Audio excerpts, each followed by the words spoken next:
Le démarrage de l'année a été encore une fois marqué par la campagne Ubbi Tay Jàng Tay, qui constitue un processus et un baromètre dont la fonction principale est de stimuler l'effort des institutions, des collectivités et des communautés pour assumer à temps leurs responsabilités.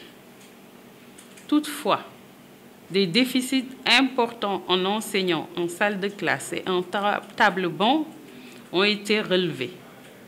Des hausses exorbitantes des frais d'inscription dénoncées. Une recrudescence des grèves d'enseignants et d'apprenants enregistrées, ainsi que l'expansion de la violence dans les universités qui a été constatée.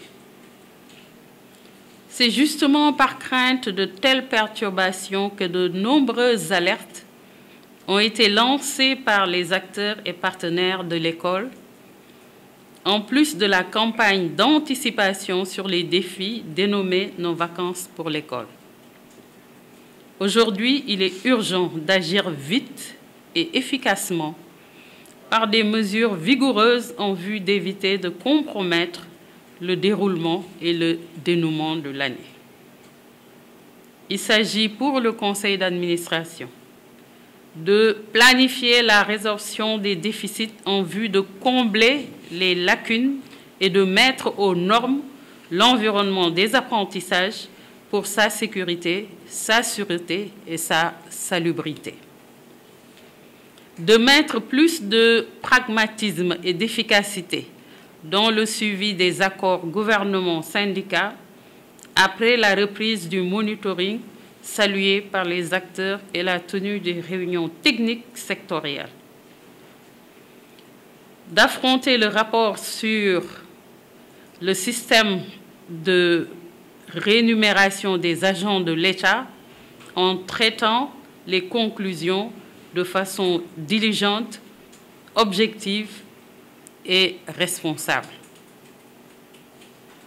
D'engager l'État à prendre des mesures conservatoires immédiates contre toute forme de violence dans l'espace scolaire et universitaire, en mettant en œuvre des approches basées sur l'écoute, la concertation, la médiation et la conciliation.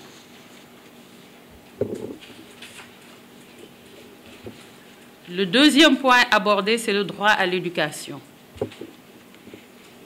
La privatisation et la marchandisation gagnent de plus en plus du terrain dans le monde de l'éducation et de la formation. Or, l'éducation est un droit. Elle ne doit pas être un produit à vendre ou à acheter. Notre Constitution, précisée par la loi d'orientation, affirme que l'éducation fondamentale doit être gratuite et obligatoire pour tous les enfants de 6 à 16 ans, quelle que soit leur situation. Cette obligation repose sur l'État.